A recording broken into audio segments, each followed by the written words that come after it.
Só porque nós vamos falar aqui que Paulo está dando instruções para a mulher ser submissa ao homem, aí eu pensei, tomara que hoje não venha nenhuma mulher para não gerar protestos e nenhum homem para não se vangloriar, né? Estou brincando, viu, irmãos? Bom, boa noite para vocês, abram a Bíblia de vocês aí em Efésios capítulo 5. Hoje nós vamos abordar o texto a partir do verso 18 e a proposta é acabar o capítulo, nós vamos até o verso 33. Tá? Vamos aqui nas polêmicas. Rafa, nós estamos sem o sem fio? Está na mão aí já, né? Não é abrir o texto ainda, só se você está pronto. Sim. Meus irmãos, o que nós falamos na semana passada, né, em Efésios 5, nos versos anteriores aí ao verso 18? O que a gente falou de maneira mais incisiva sobre como é importante que na nossa jornada a gente aplique o nosso coração a conhecer a vontade do Senhor. Eu creio que isso foi o que eu tentei colocar mais peso. O texto que a gente abordou na semana passada começava falando isso e encerrava falando isso. A ideia é que a gente pare de ser pessoas que apenas estão trilhando uma espiritualidade que depende dos outros e a gente assuma um papel de ter um relacionamento com Deus mesmo. Porque aí, no final das contas, você não vai ter que precisar de ninguém dizendo para você o que você tem que fazer ou como que você deve se comportar. Naturalmente, o Espírito Santo, trabalhando na sua vida, vai gerar essa consciência. E aí, obviamente, você também se torna apto para começar a ajudar os irmãos. Porque se o Espírito Santo fala com você, se o Espírito Santo agora não apenas habita em você de maneira passiva, você tem a responsabilidade de toda vez que vê que seu irmão não está andando do jeito que deveria andar, então naturalmente você agora pode ser instrumento de Deus para a vida dele, tá?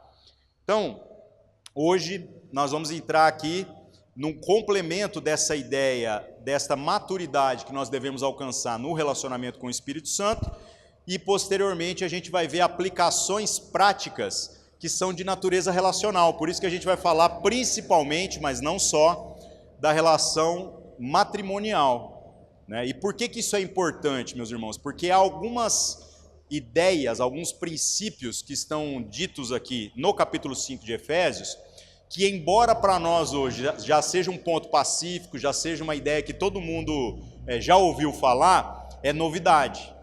Um judeu recém-convertido, ou mesmo uma pessoa que fosse de uma cultura pagã, e essa pessoa abraçasse a fé cristã ali no primeiro século, quando Paulo começa a falar a respeito de algumas coisas do casamento, muita gente dizia, opa, eu nunca tinha imaginado que Deus tinha um plano nesse sentido aí. E é sobre esse plano que nós vamos falar hoje. Então, por favor, Rafa, leia para nós, capítulo 5, verso 18 ao 33.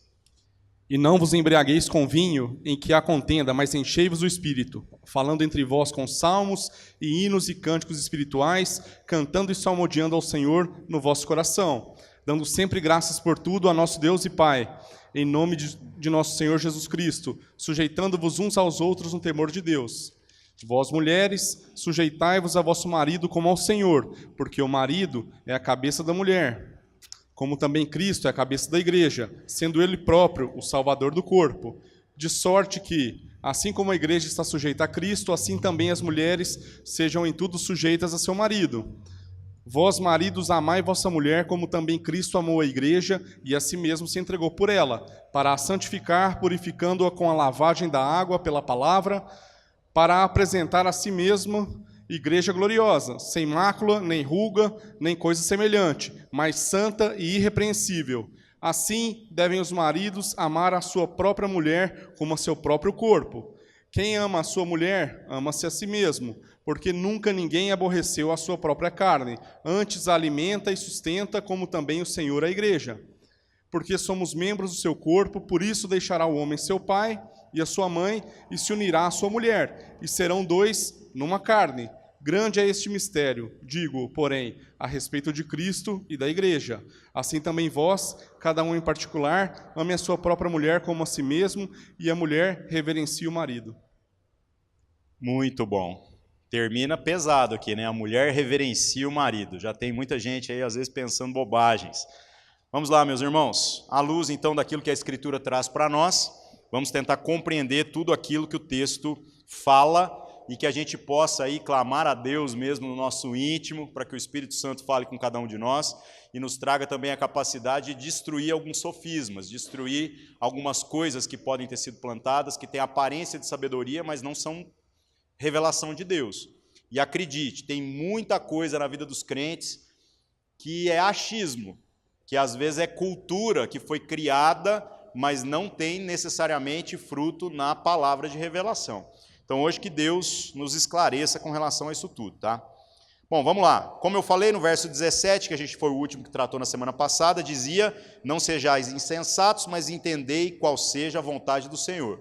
Então, como eu disse, era isso que nós falamos daqui para trás. Nós falamos sobre conhecer a vontade do Senhor. Meus irmãos, agora nós vamos falar de aspectos práticos. Verso 18 diz assim: não vos embriagueis com vinho em que há contenda, mas enchei-vos do Espírito. Todas as semanas eu recebo pelo menos uma meia dúzia da mesma pergunta. Pessoas dizendo assim: mas pode um filho de Deus beber vinho? Consumir algum tipo de bebida alcoólica? Meus irmãos, a palavra em momento algum censura o consumo de bebida alcoólica. E é muito interessante pensar isso, porque há pessoas na Escritura que por alguma razão abdicaram da bebida, mas nós não podemos dizer que, tendo Cristo na cruz conquistado toda a liberdade que Ele nos deu, nós precisamos ainda viver debaixo de regra, debaixo de um mandamento que não tem poder para salvar ninguém. Então entenda, se nós fizermos o que o verso 17 está dizendo, ou seja, não sermos insensatos e nos aplicarmos a conhecer a vontade do Senhor, então naturalmente a gente não vai tropeçar naquilo que são as liberdades que o Evangelho nos dá. E dentre elas está o consumo de qualquer tipo de substância entorpecente. Vou aumentar o tamanho do problema aqui. Já que nós estamos falando de álcool, nós podemos falar de maconha, e podemos falar de remédio, podemos falar de um tanto de coisa. Por isso que eu gostaria que vocês não tivessem vindo ao culto hoje, que aí seria menos pessoas para testemunhar aquilo que a gente vai dizer aqui hoje. Qual é o problema, meus irmãos, da questão da embriaguez? O problema da embriaguez é que toda vez que nós anestesiamos a nossa consciência, o que sobrepõe na nossa humanidade é o lado mau, é a nossa natureza adâmica, a nossa natureza caída. Então, quer conhecer uma pessoa na sua intimidade, enche ela de cachaça. Ou, da mesma maneira, de qualquer outra substância que a entorpeça. Algumas pessoas, tentando relativizar como essa questão do entorpecimento é uma coisa pecaminosa e que a gente deveria evitar, vão para os extremos, ou dizendo assim: açúcar também entorpece, chocolate também entorpece. E é verdade isso. Tem muita gente que, quando está, de repente, emocionalmente abalado, vai lá e come um chocolate. E a pessoa parece até que se sente melhor. Meus irmãos, é entorpecimento. São sensações químicas que trabalham no nosso corpo e que podem mascarar aquilo que é a realidade que a gente está vivendo. Muitas pessoas que vivem na luta aí contra a obesidade, como eu, acabam caindo na questão da compulsão alimentar, que também pode ser tratado como se fosse um vício qualquer. É difícil. Na boa, se um gordo ou alguém que está lutando contra a balança for num grupo de dependente químico e ele não falar qual que é o problema dele, ele falar só das consequências, todo mundo vai achar que ele fuma crack. Porque ele não consegue ficar um dia sem abusar da substância. No caso, a substância é a comida. Então percebam que a nossa crise não é com a bebida, a nossa crise não é com nenhum tipo de substância entorpecente. A nossa crise é com o entorpecimento. Por que então o álcool é uma coisa tão comum no panorama bíblico e a gente não vai ouvir falar, por exemplo, de maconha? Essa é clássica, né? Meus irmãos, quantos baseados você acha que você precisa fumar para já se sentir melhor? E é muito interessante isso. Eu nunca fumei maconha, eu já fiz muita coisa doida, mas essa não. Então houve algumas coisas na minha vida que eu sempre escolhi não fazer. Mas todas as pessoas que testemunham isso, eu sempre pergunto, eu falo assim: olha, o quanto que você acha assim, que você precisa, o mínimo necessário para você ficar bem? Aí o cara fala: rapaz, se eu der um tapa num baseado só, já está bom. Falei: tá vendo? Agora, se eu for beber vinho, curiosamente, uma taça de vinho não me deixa bem. 2 talvez. Uma garrafa, eu já passei para o outro lado. E a realidade é que vai haver no nosso meio pessoas que podem tomar meia garrafa de vinho sem comprometer o seu senso de julgamento, sem ficar alegre artificialmente e nem triste, nem melancólico. Tem pessoas que, devido à vida que trilharam aí, vão conseguir beber quase uma garrafa inteira de uns vinhos bons, igual eu sempre gostava, né? Chapinha, sangue de boi, esses vinhos de R$ 8,90, tampa de rosca, né? Tem gente que é desse jeito. A minha avó, por exemplo, ela faleceu aos 88 anos de idade por causa de um acidente, uma coisa mais boba. Caiu de uma cadeira, fraturou um osso, não sobreviveu à cirurgia. Ela bebia todos os dias um copão de vinho tinto, assim, ó. E eu aprendi a tomar vinho com a minha avó. Eu fiquei bêbado também, uma hora que ela virou as costas, fiquei bêbado pela primeira vez, né? E eu fui aplicando um pouco mais no meu copo. Fiquei bêbado aos 8 anos de idade. Olha que coisa legal, né? Eu tinha que ir no dentista depois, não deu para ir no dentista. Imagina o tamanho do problema. Então, meus irmãos, vamos pensar agora. Quando você fala de outras substâncias, principalmente as que hoje são tratadas como ilícitas, né? A maconha e tudo mais, com um tapa num baseado, o cara já fica bem. Só que este bem é fruto de uma realidade ou de uma sensação estimulada artificialmente? Essa é a grande questão. Se você precisa do consumo de álcool para se sentir bem, do mesmo jeito que a pessoa que diz que se sente bem fumando maconha o faz, então nós diríamos que também está errado. E qual é o limite, então, do consumo para o álcool? Meus irmãos, cada um vai ter que discernir agora, provando da vontade do Senhor, de qual é o seu limite pessoal. E esta é a maior beleza que há na graça de Deus, na liberdade conquistada por Cristo na cruz.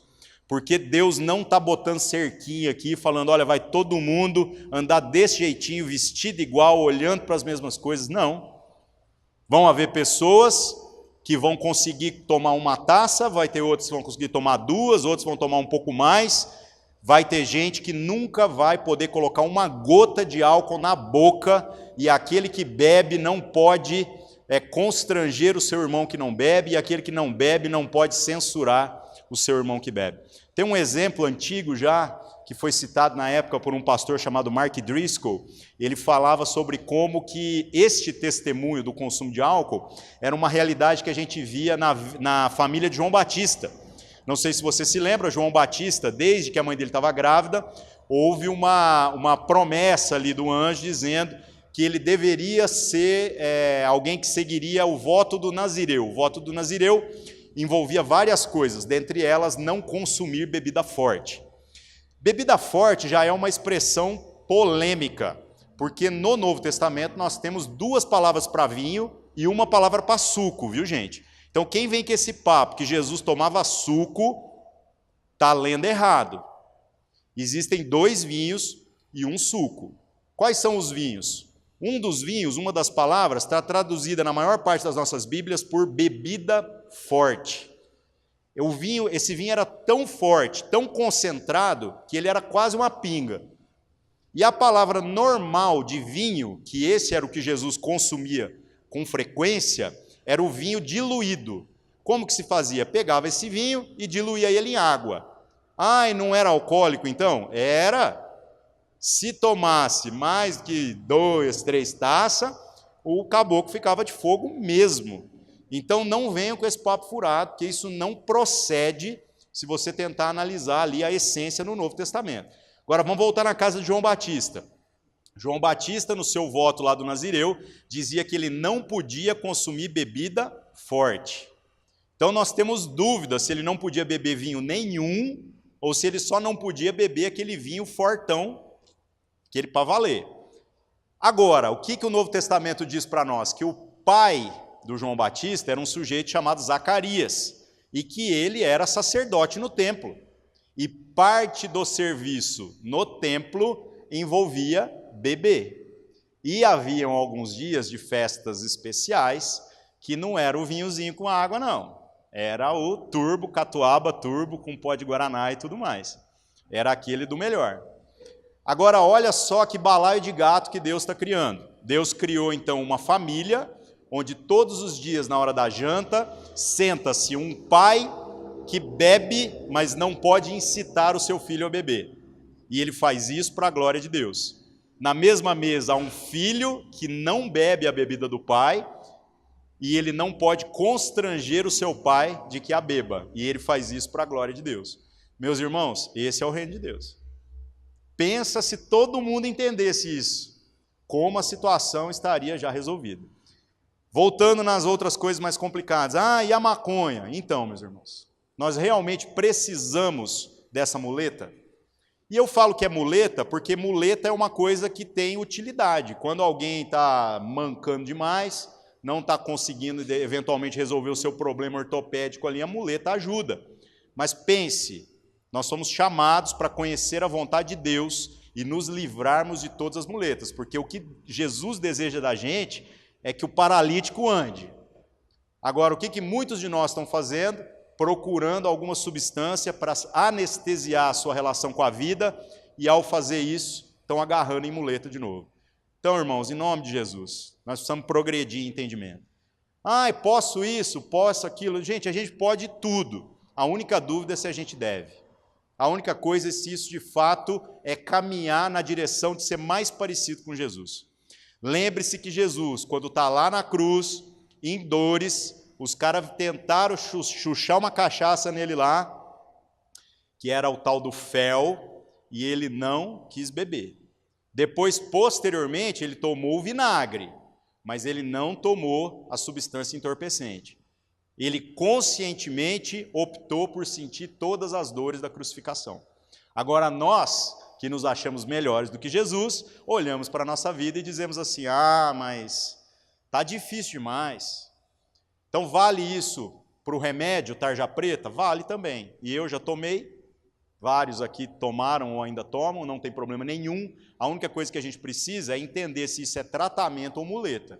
Então, quando é tratamento, meus irmãos, eu tomei remédios que eram fornecidos por irmãos aqui da igreja, porque é legal, porque a gente fica achando que todo mundo aqui é santo, né? Conforme a palavra diz. Mas a gente não é tão santo quanto deveria. Então, quando eu precisava do traficante para me arrumar um remédio, eu não precisava nem sair de fora aqui, era o irmão que congregava aqui junto com a gente. Olha o tamanho da complicação. E durante muito tempo eu consumi remédios para dormir tarja preta. Por quê? Porque isso anestesiava o meu problema. Sabe como que eu me libertei desse negócio? Porque a gente começa tomando 5 gotas. Dali um pouco eu estou tomando meio vidro. É complicado. O dia que eu procurei um médico, levei todas as caixas dos remédios, coloquei na mesa e expliquei para ele. Falei assim, eu não vim aqui buscar remédio, porque remédio eu não preciso de você para conseguir. Eu vim aqui para buscar tratamento.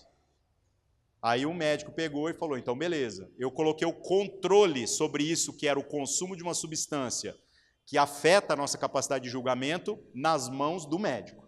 E aí, meus irmãos, o que o médico fez? Foi trabalhando os remédios comigo, até que foi diminuindo, e depois eu nunca mais tomei esse negócio.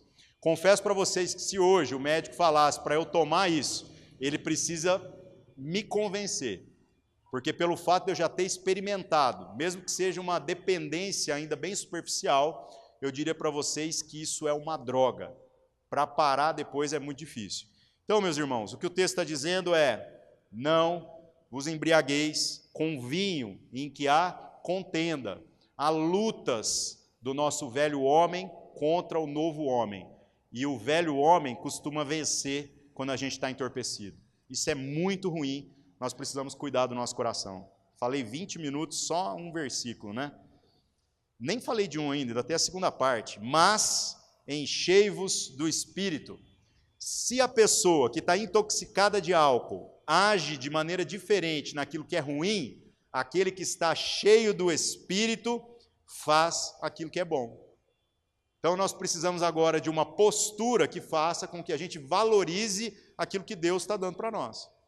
Você diz assim, mas estar consciente da minha situação está difícil. Meus irmãos, se você tivesse consciente da sua situação, como Deus está, tenha certeza que você dormiria tranquilo. Porque Deus já sabe até o que vai acontecer de ruim, mas Ele já sabe qual é o seu fim. E as promessas de Deus para nós é de um fim glorioso. Pelo menos no final está tudo certo. É muito bonito, né? No momento da euforia, a gente fala assim, não, somos mais que vencedores. E tal, eu sou filho do rei. Esses papos furados tudo que a gente fica se vangloriando na hora errada. mas essas coisas deveriam gerar esperança no nosso coração, no sentido de que, no momento mal, a gente se lembrasse que aquilo que nós sentimos, que nós percebemos, que nós até mesmo visualizamos, não é a verdade. A verdade é aquilo que Deus já falou, que apesar das dificuldades, nós já vencemos, nós já ganhamos o troféu antes da corrida terminar. Então, relaxem, tá? Enchei-vos do Espírito. Agora, gente, vamos pensar. Vou me encher do Espírito, mas eu já reconheço Cristo como meu Senhor e Salvador. O Espírito, então, já não está em mim? Do que se trata esse tal aí de encher de Espírito? Você está querendo dizer que Deus vem e coloca o Espírito em mim com conta-gotas, e depois Ele me chama para uma jornada, onde agora eu tenho que ir me enchendo até que eu transborde? Não, meus irmãos, é óbvio que a presença do Espírito Santo de Deus em nós é plena desde a primeira vez. Uma vez que o Espírito Santo vem e nos traz agora a consciência de que nós precisamos nos arrepender dos nossos pecados, reconhecer Cristo como nosso Senhor e Salvador, aí você fala assim, mas não fui eu que fiz isso não? Então, você só fez isso porque o Espírito Santo veio e antes de você desejar Deus, Ele te desejou primeiro. Agora, esse Espírito em você já é pleno, não tem falta nenhuma, e nós falamos tantas vezes aqui, tudo que precisava ser feito nas regiões celestiais para resolver a nossa jornada já está feito, já está resolvido, já está consumado, meus irmãos. Qual que é o problema, então? O problema é a gente, porque nós ainda não percebemos isso. No verso 19 agora, vai falar quais são as práticas que são naturais de todos aqueles que não apenas estão cheios do Espírito, mas se permitem estar sob a ação do Espírito. Quais são?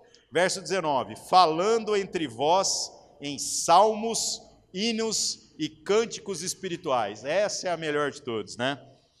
Já viu aqueles crentes que tem aquele jargão assim mais legal de todos, né? O cara conversa com você quase usando as letras das músicas que a gente canta no louvor, né? Ele já chama as pessoas de vaso, de varão, varão ungido do Senhor, e todas essas nomenclaturas gospels que a gente acabou criando. É muito ruim, gente. É muito ruim. Por quê? Porque dali um pouco nós não temos mais a consciência do que as palavras significam. Por isso que a gente faz um esforço tremendo aqui para tentar resgatar músicas que sejam simples, como essas que foram cantadas aqui, mas que tenham um grande conteúdo e, ao mesmo tempo, palavras fáceis, porque as palavras sofisticadas mais complicam do que ajudam. Dali um pouco você já vira para o irmão e fala, ô irmão, eu queria dizer para você que Deus está te livrando de todo o opróbrio. E aí o cara fala assim, amém, mas ele não sabe nem o que isso significa. Então a gente precisava de um dicionário para andar com a Bíblia antes. Hoje já dá para a gente falar de maneira mais simples. Então, meus irmãos, falando entre nós com salmos, hinos e cânticos, não é necessariamente repetindo cânticos ou textos dos salmos, não é apenas esta a ideia. A ideia é que a gente adore a Deus e a adoração a Deus contamine a nossa relação, inclusive verbal, uns com os outros. Então dá para você falar do jeito que você fala, com as gírias que você fala, com a intimidade que você fala, mas falando coisas que traduzem o conhecer a vontade do Senhor. E aí tudo que você fala agora, louva a Deus. O mais simples, o mais óbvio. Eu fui pregar numa igreja uma vez, quando eu terminei de pregar, eu desci assim, veio um senhor de uns 130 anos mais ou menos, pela aparência, né? Ele chegou em mim e falou assim, eu queria te parabenizar pela mensagem, mas eu queria fazer um comentário. E eu falei, fala, senhor, né? E aí ele disse assim, você não parece crente. E aí eu falei assim, obrigado. E ele disse assim, mas eu não estou te elogiando. Eu falei, não, mas eu me senti elogiado. Porque realmente eu acredito que aqui na igreja, era uma igreja tradicional, vocês falam de crente para crente, e eu não tenho nada contra, mas na maior parte do tempo eu converso com pessoas que são avessas a um sistema religioso. Então eu preciso falar a língua dos homens, antes de ficar deslumbrando aí e falar alguma língua de anjo, igual a galera aí gosta de ostentar. Então eu me senti elogiado. Meus irmãos, vocês precisam falar na língua dos homens, na língua que Deus deu para vocês, na capacidade de vocês.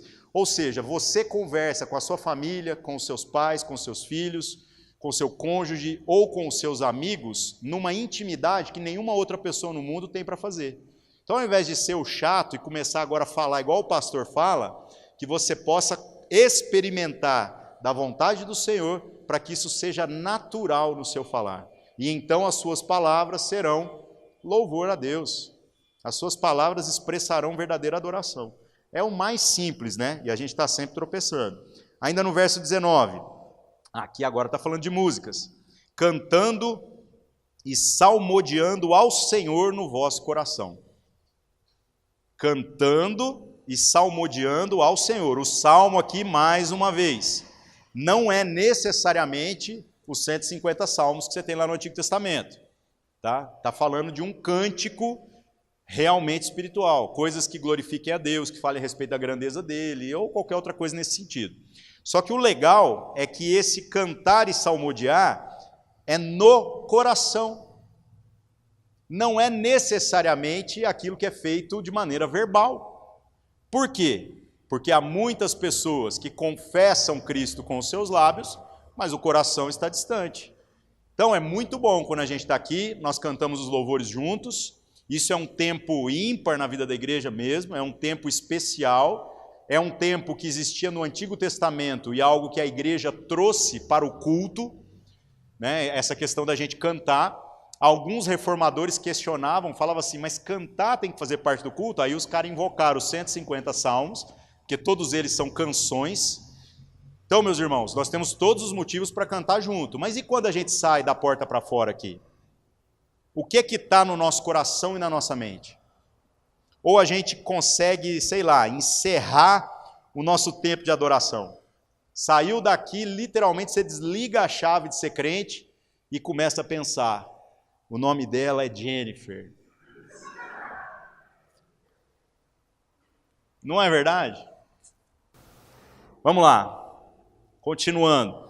Então o que importa é a gente cantar e salmodiar ao Senhor no nosso coração. Isso é quando? Isso é o tempo todo. É um coração conectado em Deus. Por favor. Depois eu corto a sua beleza do vídeo. Você viu semana passada? Nada não. Não mesmo. Então, irmãos, vamos lá. Cantando e salmodiando ao Senhor no nosso coração. O nosso tempo de culto não pode ter horário, como muitas pessoas pressupõem. Esse aqui é o tempo da gente estar cultuando juntos. É diferente. Mas mesmo quando a gente sai, a consciência de fazer parte de um só corpo tem que permanecer viva. Então, no nosso coração, a gente tem que estar cantando, salmodiando no nosso coração, tá? Verso 20, começa a complicar mais um pouco, diz: dando sempre graças por tudo ao nosso Deus e Pai, em nome de nosso Senhor Jesus Cristo. Então, meus irmãos, dando sempre graças por tudo. Se da mesma maneira que o nosso coração deve se inclinar para essa questão de estar adorando a Deus em todo o tempo, entendam também que o dar graças a Deus por aquilo que nós estamos passando também é algo que não pode ter agenda. É para dar graças quando? Sempre. E dar graças quando as coisas estão fáceis é moleza. Agora eu quero ver você dar graça quando a situação está complicada. Faz parte. Aí, meus irmãos, nós agora do verso 21 em diante, vamos vendo Paulo entrando na questão de um assunto que é polêmico, que é a questão da submissão. Eu falei para vocês, por exemplo, nós vamos falar sobre o matrimônio, mas mais para frente vocês vão ver que também Paulo fala a respeito da família e depois ele fala a respeito do trabalho, que são três coisas que são quase assim a história da vida de todo mundo, né? Então, meus irmãos, que a gente incline o nosso coração a entender o seguinte: o resultado natural da plenitude do Espírito Santo em nós gera submissão. E, obviamente, para a gente entender o que isso significa, nós precisamos desconstruir a palavra submissão e tentar buscar o seu sentido bíblico. Eu odeio essa expressão até desconstrução, porque hoje está na moda, né? Tudo o pessoal quer desconstruir. Só que algumas coisas de fato precisam ser desconstruídas, porque nós não podemos tentar compreender as Escrituras a partir daquilo que é a nossa cultura contemporânea. A Escritura, ela explica a si mesma. Então, quando a gente está falando de submissão, nós temos que entender o conceito de submissão, que é o pretendido pelo apóstolo Paulo ao escrever essa carta para os irmãos da cidade de Éfeso. Então, não dá para pensar de maneira diferente, tá? Para vocês verem o tamanho da complicação aqui. Quando a gente for falar de submissão, muitas pessoas vão imaginar uma lealdade cega, outros vão imaginar quase que uma escravidão, mas a referência que eu gostaria que vocês guardassem no entendimento de vocês para toda a vida e também no coração é o seguinte: o nosso modelo de submissão é o modelo de Jesus. E como é o modelo de Jesus? É muito simples. Jesus é Deus. Sim, Jesus é Deus. Ele é parte da Trindade e ele é tão Deus quanto o Pai e quanto o Espírito.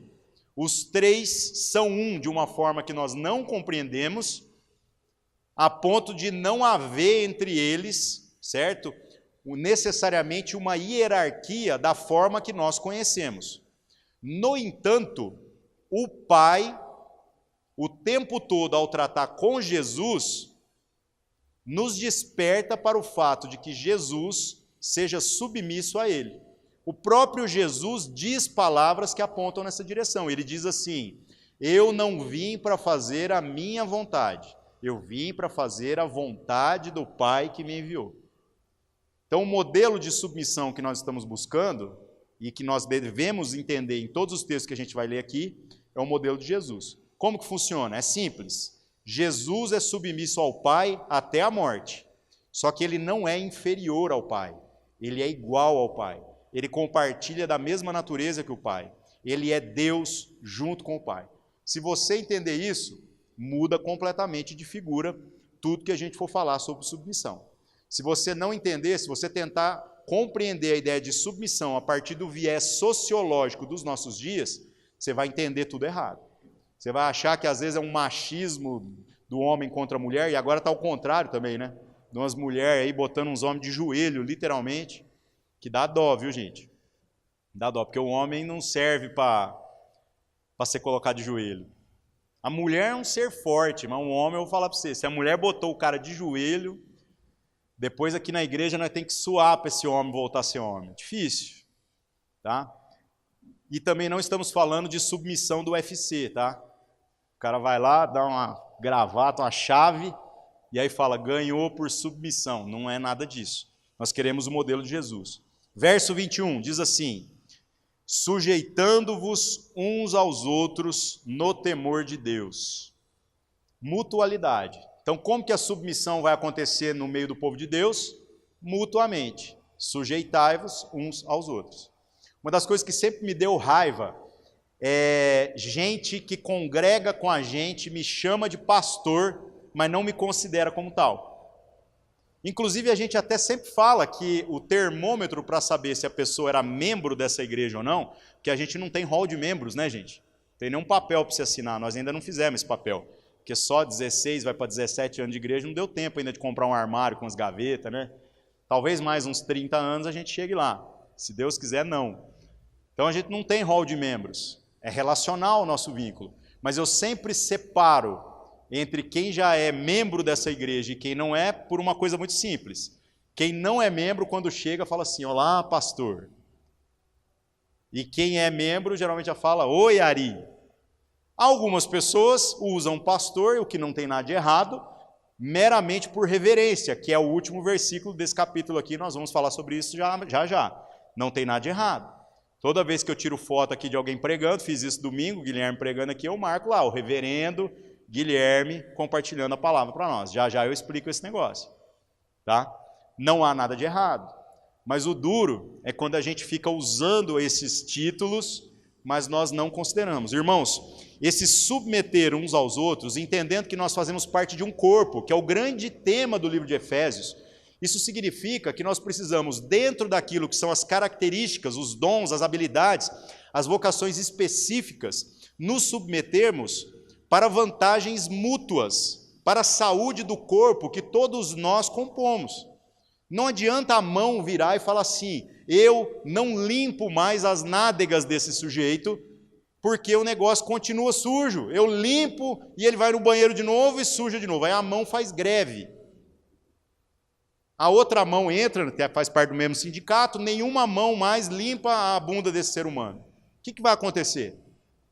O corpo vai ficar doente. E quem vai sofrer?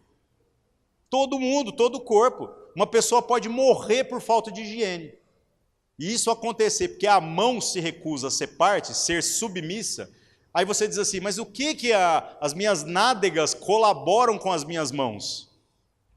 Meu irmão, se o negócio ali trancar e você ficar uma semana sem ir no banheiro, as mãos ficam assim, ó. E morre disso, viu? Morre. Morre mesmo. Então entendam que essa submissão é exatamente cada um compreender qual é a sua parcela de responsabilidade para com o todo, para com o corpo que nós somos. E aí nós voluntariamente nos submetemos. Se a sua mão faz coisas que não são coerentes com aquilo que é o desejo, ou o interesse, ou o que é melhor para o corpo, sabe o que Jesus manda fazer com essa mão? Cortar fora.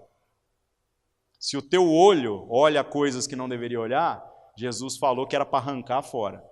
E tem gente, todo ano tem alguém que vai lá e corta o fora, por não entender do que Jesus está falando, gente. É óbvio que ele está dizendo que nós temos que ser radicais na luta contra o pecado, mas mais do que isso. Quando nós estendemos essa ideia para o corpo, nós estamos vendo o seguinte, que se nós nos dizemos parte desse corpo, mas nós somos aqueles que não estão colaborando com o todo, Jesus não vai ter dó, não. Vai cortar mesmo. Nós não somos um membro útil do corpo. Então nós precisamos rever isso daí. Então pensem nisso, sujeitando-vos uns aos outros. É mútuo, é um ao outro e o outro a um. Então as pessoas dizem assim, você é pastor? E eu sempre respondo, depende. Cara, depende de quê? Eu falo de se a pessoa me considera ou não. Porque para quem não me considera, eu não sou. Eu sou só o Zé Ruela que posta uns vídeos na internet e algumas pessoas gostam e a maioria não. Tudo bem. Certo? Agora, para quem me considera, tudo bem. Aí é diferente. Outro detalhe, sujeitai-vos uns aos outros no temor de Deus. O que é esse temor de Deus, meus irmãos? Simples. Na reverência que nós devemos ter para com aquilo que é o interesse do Senhor. Lá no Antigo Testamento, essa ideia de temor era muito clara. As pessoas vêm lá assim, o cara, lembra que a gente falou sobre isso, o cara tocou na arca sem poder, caiu duro, veio um raio, fulminou ele. O outro entrou no Santo dos Santos quando não podia, veio um raio, fulminou ele. As crianças zombaram do profeta, veio um urso, uma ursa, matou tudo as crianças. Ananias e Safira morreu no meio do culto, mas esse já até é Novo Testamento, né? E aí, no geral, a gente fica assim, desde Ananias e Safira, que não morreu ninguém no nosso culto ainda, então a gente às vezes está perdendo o temor, a gente começa a achar assim, não, que Deus era um Deus assim, agora Deus é um Deus do amor. Gente, se você não enxerga o amor de Deus no Velho Testamento e não enxerga o temor necessário para andar com Deus no Novo, você está precisando ler mais Bíblia. Porque Deus não mudou de ideia não, viu? A graça é uma beleza, mas entendam que no último dia, até o joelho de Satanás vai se dobrar, e vai ser na força. E aí todas aquelas nossas ideias utópicas, né? Não, mas o céu, né? É um anarquismo assim, utópico, né? Não, é uma monarquia absolutista. O rei vai vir e vai fazer joelhos se dobrar. E aí ele vai dar paga a cada um segundo as suas obras. Então eu tenho que fazer boa obra? Não, meus irmãos. Nós precisamos ser filhos. Porque o filho faz aquilo que é a vontade do pai. Quem tenta fazer boas obras sem ser filho, o Antigo Testamento inteirinho está aqui para provar que é impossível. Vamos lá, continuando. Verso 22. Começa aqui então os problemas. Paulo falando sobre a submissão em 3 áreas da vida, né? Como eu falei, casamento, família e trabalho. Diz assim, verso 22, vós mulheres sujeitai-vos a vossos maridos como ao Senhor. O sujeitai-vos aos vossos maridos ficou caro, mas como ao Senhor já ficou melhor. Por que eu estou dizendo isso, meus irmãos? Porque vamos pensar no relacionamento de Jesus com o Pai. O Pai é insensível para as necessidades de Jesus? O Pai está querendo que Jesus se ferre? De forma alguma. Agora, Jesus se submete mesmo ao que é desagradável para que o Pai seja glorificado. E qual é a resposta do Pai? O Pai diz, inclusive aquela frase que ele diz lá na hora que tem aquela aparição, lá, tal. Ele diz assim, eu já te glorifiquei e ainda o glorificarei. Então é uma relação também de cumplicidade, é uma relação onde o Pai faz com que tudo aquilo que o Filho semeia em submissão no seu relacionamento com ele também colha. Quando a gente pensa aqui no casamento, nós deveríamos entender a mesma coisa. Então essa percepção que algumas pessoas têm, fala assim, mas Paulo não está sendo machista. Não, primeiro que ele está sendo corretivo e não normativo. Ele está escrevendo aqui para a igreja de Éfeso porque provavelmente haviam muitas pessoas que não compreendiam quais eram as suas responsabilidades dentro do matrimônio. E vou falar para vocês já aqui qual que é a natureza do problema, né? Nem está no texto, mas já vou dar o spoiler aqui para vocês. Vocês assistiram o filme da Mulher Maravilha? Lembra da Diana? Então, aqui no Novo Testamento, principalmente no livro de Atos, ela é chamada de Diana dos Efésios. O culto da Diana, ela não é dos Efésios, porque ela é de Éfeso, não. Ela é de Timiacira, lá, sei lá como é que chama aquela cidade dela lá. Aquela lenda toda da Mulher Maravilha. E não é para você parar de ver o filme também não, viu, meus irmãos? É só ficção. O que acontece? Em Éfeso, havia um grande templo de adoração a esta deusa, essa falsa deusa. E quem eram os sacerdotes? As mulheres, porque é uma deusa amazona. E aí o que Paulo está fazendo quando ele escreve essa carta? Ele está chamando a atenção de que existem princípios que estão inclusive na Escritura, nós já vamos citar, que dizem sobre como nós nos relacionamos na família e inclusive na nossa relação com Deus. Tá? Então os homens aqui se tornaram homens bananas. Homens que literalmente falavam assim, é alguma coisa de natureza espiritual? Então as mulheres resolvem. E sabe qual é o problema de deixar uma mulher resolver o problema? É que ela resolve. Ela resolve. Agora o homem, ele não está sendo chamado para resolver problema. O homem está sendo chamado para assumir uma postura. E nessa postura, quem é beneficiado? O homem e a mulher. Já vamos falar de maneira esmiuçada isso daqui. Verso 23. Porque o marido é a cabeça da mulher, como também Cristo é a cabeça da igreja, sendo ele próprio o salvador do corpo. Então já vem lá, né? Marido é a cabeça da mulher. Os maridos deliram, né? Falam, rapaz, aqui é da onde vem as ideias, né? Só que se a mulher é o corpo, então o pescoço já é mulher, né? Ela que move a cabeça. E é duro quando a cabeça quer ir para um lado e o pescoço está virando para o outro, tem que encurvar os olhos assim, atrapalha demais. Agora a referência aqui é muito legal, que diz que isso acontece da mesma maneira que Cristo é o cabeça da igreja. Agora vamos pensar na igreja que nós somos, meus irmãos. Você acha que nós estamos ajudando a cabeça ou nós estamos complicando o processo? E vou falar um negócio para vocês. Sabe o que nos redime das nossas incoerências? O fato de que a cabeça é coerente. De que a cabeça, está entendendo? Assume um papel intercessório junto ao Pai por todo o resto do corpo. Porque se for passar peneira na igreja, meus irmãos, estamos falando das instituições, dos CNPJs, das denominações? Não, nós estamos falando de nós mesmo. Todas essas coisas que a gente critica são traduções da nossa compreensão deformada do que é ser igreja. E não tem nada de errado se organizar. Organizar faz parte. A gente não pode nem alugar o prédio se a gente não é organizado. Mas a igreja é um organismo. E como organismo ela precisa funcionar alinhada. Então entendam, meus irmãos. O marido é o cabeça da mulher, como Cristo é o cabeça da igreja, sendo ele próprio o salvador do corpo. Então Cristo assume essa postura de se colocar como o salvador do corpo. Agora a pergunta que vem, que aí as mulheres podem pensar assim, não, os homens estão privilegiados demais, né? Estão numa postura de cabeça. Pois é, agora a pergunta é, de quem você acha que vai ser cobrado a salvação do corpo?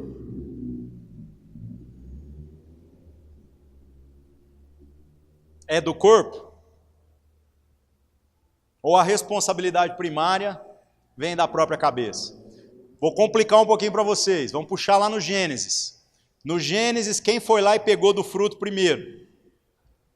A mulher. Com quem que Deus falou? Com o homem. Por quê? Porque ser homem é nascer para se ferrar. É nascer para ser como Cristo, assumir uma postura de hombridade, não de agressividade, não de violência, não de ser grosso, mas de ser firme, de ser responsável. E o homem fazendo isso, o que acontece? A mulher consegue ter uma relação plena com Deus. Então como é que a igreja vai bem? A igreja vai bem quando Cristo, que é o cabeça, intercede por ela. Então não vejam essa relação de cabeça com corpo como uma hierarquia tola, do jeito que a galera vê. Muito pelo contrário. Agora, meus irmãos, se a igreja, quando ela se submete à cabeça, que é Cristo, ela vai bem, se a mulher entender que ela também se submetendo àquilo que é o seu marido, meus irmãos, submeter em Deus, tá? Porque tem uns maridos doidos da cabeça aí que não dá nem vontade de dar remédio para eles, dá vontade de dar porrada mesmo. Tá? E nós já tivemos casos aqui, viu? De maridos que batiam nas suas esposas, e aí a gente catou, acolheu essa mulher e falou assim, vamos chamar a polícia agora. E aí todo mundo assim, mas e aí? Falei, não, nós vamos levar esse cara preso, para salvar ele, porque se deixar no nosso meio, nós é que vamos bater nele. E aí depois nós vamos acompanhar ele lá na cadeia. E aí sabe o que aconteceu nesses casos? Acho que mais de uma vez, viu? A mulher entendeu que ser submissa era se submeter a essa situação ridícula, e ela catou o marido dela e ó da igreja. E apanhou por muito tempo ainda, viu? Não é isso que a Escritura está dizendo não, viu, meus irmãos? Não mesmo. Então entendam que se as mulheres assumirem o seu papel, a sua vocação, todo o corpo é beneficiado, todo o corpo usufrui. Aí a mulher, então, ela não vai ter uma relação com Deus? Lógico que vai, gente. Lógico que vai. E vou te falar, se você pegar só o homem, que é a cabeça, botar a cabeça no chão aqui, a cabeça não caminha, não progride, não trilha a jornada. Então depende da mulher. Esse é um papel extraordinário. A realidade é a seguinte, hoje em dia tem muita galera aí militando por igualdade, né? Meus irmãos, igualdade é um conceito humanista. O conceito correto, segundo a Escritura, é equidade. É justa medida. Sabe por quê? Porque nós não somos iguais. Nós também não somos melhores ou piores. Também não somos superiores ou inferiores.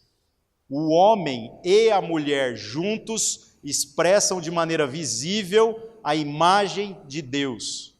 A mulher separada expressa meia imagem, o homem separado expressa outra meia imagem. Agora não dá para virar eu e o Eric, que expressamos o mesmo lado da imagem, e a gente colar um no outro e falar, vamos ser plenos? Não vai dar certo. Esse é assunto para outro dia, né? Verso 24, de sorte que assim como a igreja está sujeita a Cristo, assim também as mulheres sejam em tudo sujeitas a seus maridos. Muito claro aqui, né, meus irmãos? Assim como a igreja se sujeita a Cristo. E agora o marido se torna indesculpável, né, diante às vezes da esposa difícil, que eu sempre brinco que para mim é todas, né? Eu nunca vi ninguém com a esposa fácil. E se você está achando sua esposa difícil, troca com Jesus. Dá sua mulher para ele e pega a igreja, para você ser casado com a igreja, para você ver o tamanho do problema. Agora, Cristo trabalha ativamente para que a sua noiva, a igreja, seja tudo que a gente vai ler aqui no verso 27. E nós, então, maridos, devemos trabalhar também, tá? Verso 26.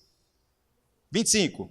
Vós, maridos, amai vossas mulheres, como também Cristo amou a igreja e a si mesmo se entregou por ela.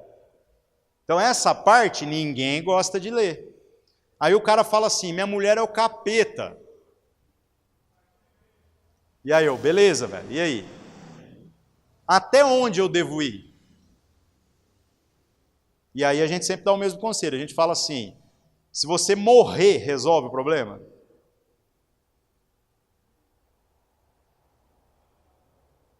Se morrer um dos dois, resolve o problema? Aí o cara pensa assim, resolve. Fala, então morre você.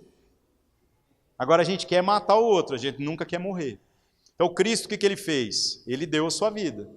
E nós, da mesma maneira, devemos dar a vida pelo outro.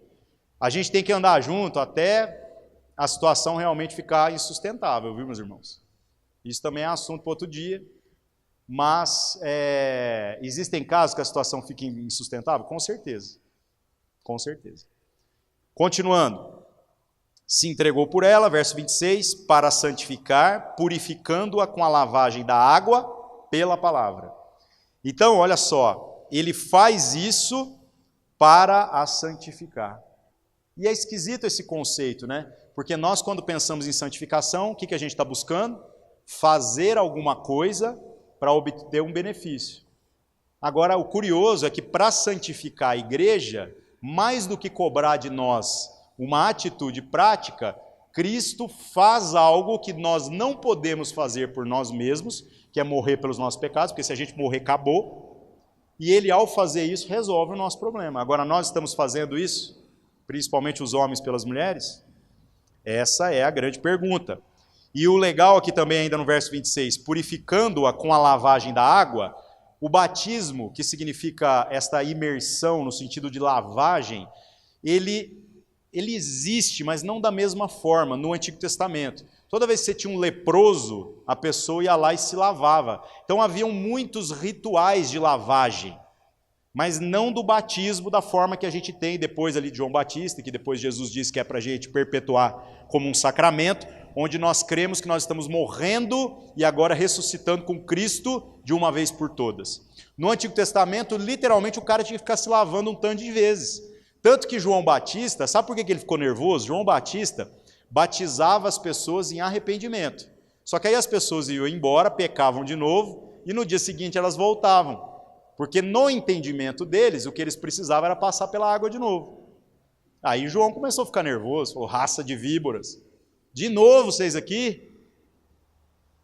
Agora Cristo não, veio para resolver de uma vez por todas. O mais interessante aqui é que fala que Cristo se entregou pela igreja para santificar, purificando-a com essa lavagem da água pela palavra.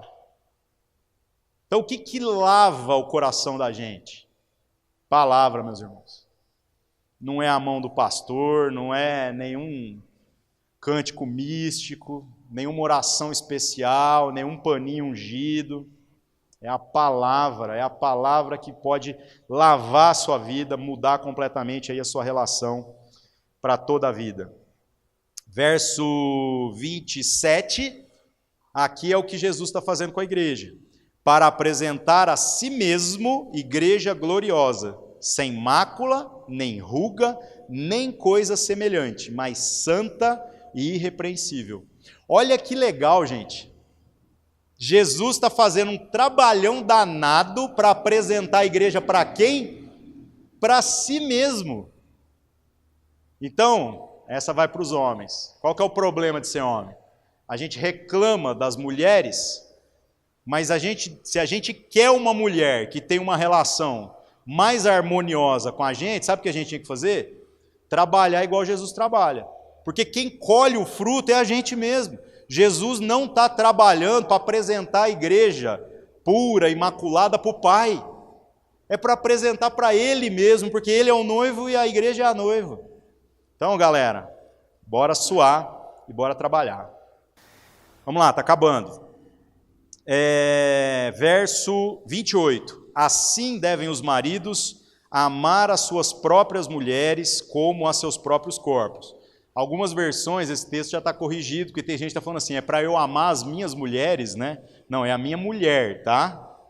É porque o texto está todo no plural por uma questão de concordância. É para cada um amar a sua mulher, tá?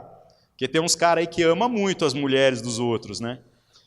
Como a seus próprios corpos. Ainda no 28, quem ama a sua mulher, ama a si mesmo. O que isso quer dizer, meus irmãos? Muito simples. O amor tem que ser natural e não um senso de dever. Porque muitas pessoas estão debaixo de um relacionamento cultivado por dever. Tipo, casei com essa mulher aqui, agora eu tenho que amar, né? Até que a morte se separe. O Tércio contou uma piada para nós essa semana, né? Diz que bateu. Não, o Tércio contou uma piada lá no meu trabalho hoje, foi muito engraçado. Os meninos até hoje estão conversando da piada, porque eles adoraram o jeito dele contar. Vou contar para vocês aqui. O Tércio é pastor do nosso ministério lá em Uberaba, né? Aí ele passou lá no meu trabalho junto com a Marina. Aí ele pegou e contou a piada para todos os funcionários lá. Ele falou assim: o cara bateram na porta da casa dele, ele abriu, eram os Mormons, turma do Eric ali, né? Da onde o Eric era. Aí ele recebeu super bem, porque o cara era simpático e tal, falou, não, entra, vamos conversar. Aí o pessoal entrou, e aí o Mormon virou e falou assim, você já ouviu falar do casamento eterno? E aí o cara saiu tocando eles a bicudo para fora, falou assim, tá amarrado, sai fora daqui. O contrato que eu assinei dizia até que a morte o separe. Que papo é esse de casamento eterno? Muito ruim, né, gente? Bom, vamos lá. O que está acontecendo aqui nessa história? Nós precisamos compreender que o casamento não pode ser para nós, este amor matrimonial, uma obrigação por esse senso, mas tem que ser algo natural, porque o amar a si mesmo é natural. Quem não ama a si mesmo tem alguma disfunção, precisa de terapia, precisa às vezes até de remédio, porque não é natural. O natural é que a gente ame a si mesmo até demais. Agora, se a gente conseguir amar o nosso cônjuge do mesmo jeito que a gente se ama, nós estamos na condição ideal. Simples, extremamente simples. Verso 29, porque ninguém nunca aborreceu a sua própria carne, antes a alimenta e sustenta, como também o Senhor a igreja. Então, como que o Senhor sustenta a igreja? O Senhor olha para a igreja e pensa assim, se tiver todo mundo em santidade, aí eu vou abençoar esse povo. Se fosse assim, não ia abençoar ninguém nunca, né, gente? Vamos ser honestos. Não, se ninguém viu um pornozinho hoje, aquele no WhatsApp que recebeu, eu vou fazer o culto agora ser uma bênção, senão eu vou atrapalhar. Vou deixar os capeta ir lá e fazer uma festa. Bobagem isso, meus irmãos. Bobagem. Entendam que aquilo que Deus faz por nós é ativo e não reativo. Da mesma maneira, nós precisamos agora, neste relacionamento com o nosso cônjuge, principalmente os homens, que nós estamos falando aqui do homem com relação à sua mulher, sermos ativos e não reativos. Verso 30, porque somos membros do seu corpo. Aqui, então, agora Paulo invoca capítulo 2 e capítulo 3, e acho que até um pedaço do 4, que a gente leu anteriormente.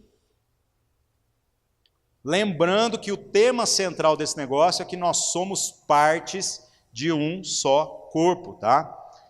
Verso 31, aqui vem a base do casamento na real.